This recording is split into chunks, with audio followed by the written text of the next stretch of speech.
PMs can be difficult to identify. Asbestos is made up of hazardous microscopic fibres which can easily be inhaled. If you think a material contains asbestos, always assume it does. Stop work, warn others, and report it to your supervisor. Your employer should ensure that exposure to hazardous substances is prevented or adequately controlled. Health and safety information for hazardous substances should be detailed in a COSH assessment. Control measures for working with hazardous substances should be monitored regularly. Wet cement and concrete can cause skin burns and dermatitis if they are in direct contact with your skin. Lead is toxic. The most common route of entry into the body is via the mouth, ingestion.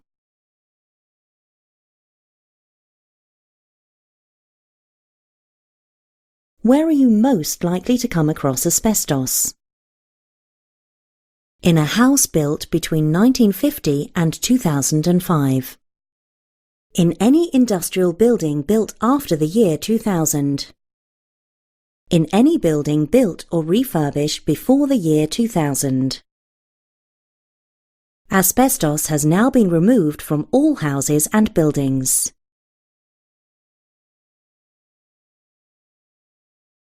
Breathing in asbestos dust is most likely to cause which of the following? Lung diseases,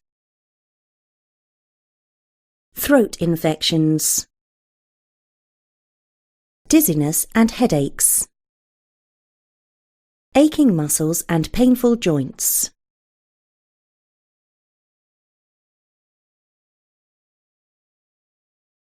Exposure to asbestos fibres may result in which illness?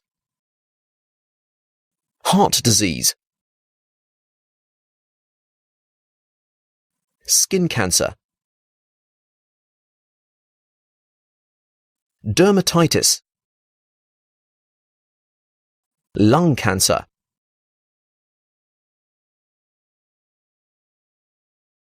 How can asbestos be correctly identified? The distinct colour of the dust. By getting a sample analysed in a laboratory. It is clear from the strong smell of the dust.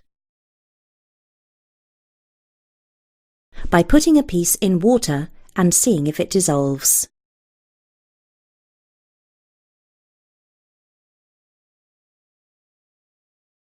Which one of the following statements about asbestos is true?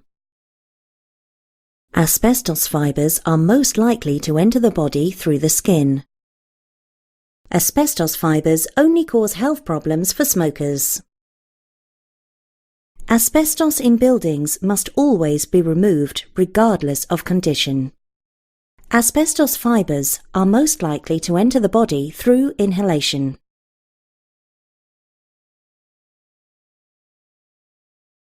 Cement-based roofing sheets are a common material which can often contain what hazardous substance? Rust, dry rot, termites. Asbestos.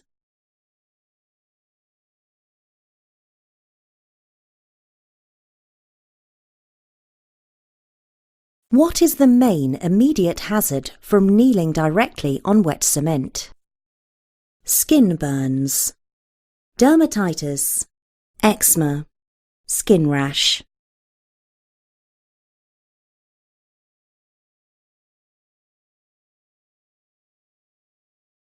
What does a COSH assessment cover? Working safely in confined spaces. Lifting heavy loads and how to protect yourself. The assessment of noise levels and how to protect your hearing. Hazardous substances and how to protect yourself when using them. Who should explain the health risks and safe method of work you need to follow, the COSH assessment, before you start work with a hazardous substance? A Health and Safety Executive HSE Inspector. The Site First Aider. your supervisor or employer. The site security people. What is the first thing you should do if you find an unmarked container that you think might contain chemicals? Smell it to see what the chemical is. Move the container to somewhere safe. Put the container in a bin to get rid of it. Ensure that it remains undisturbed and report it.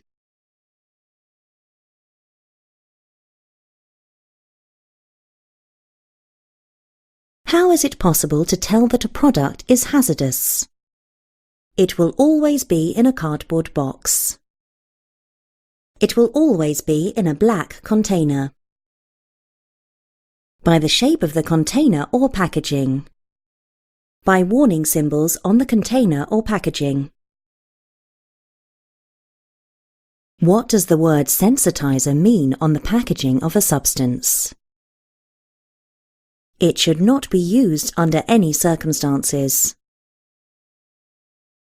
It must be mixed with water before it can be used.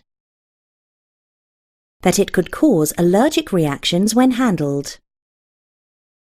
It is safe to use without personal protective equipment, PPE.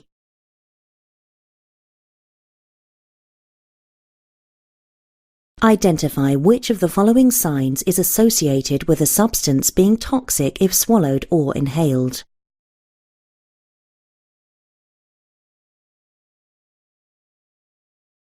If warnings about how to work with hazardous substances are not followed, what is a likely consequence for workers?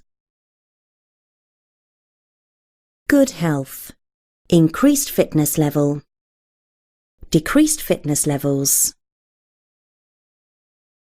ill health.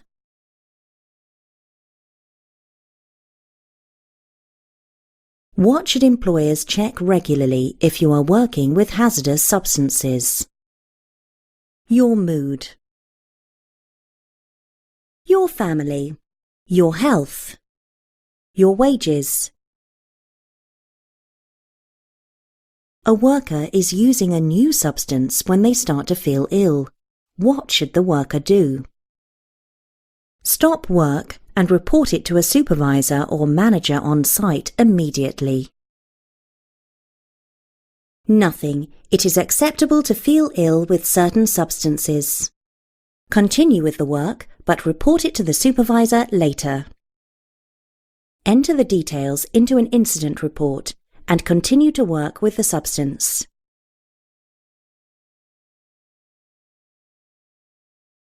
When working through a construction health and safety checklist, which of these hazardous substances should be identified? Lead, solvents, cement, asbestos. Asbestos, cement, paints, noise levels. Noise levels, solvents, dust, paint. Vibration levels, noise levels, asbestos, cement. Which of the following tasks could place a worker at the greatest risk of lead poisoning if control measures were not put in place? Plastering a ceiling in a new build home. Building a wall out of old stone. Cutting timber in a roof construction. Sanding down some old paintwork. Which of the following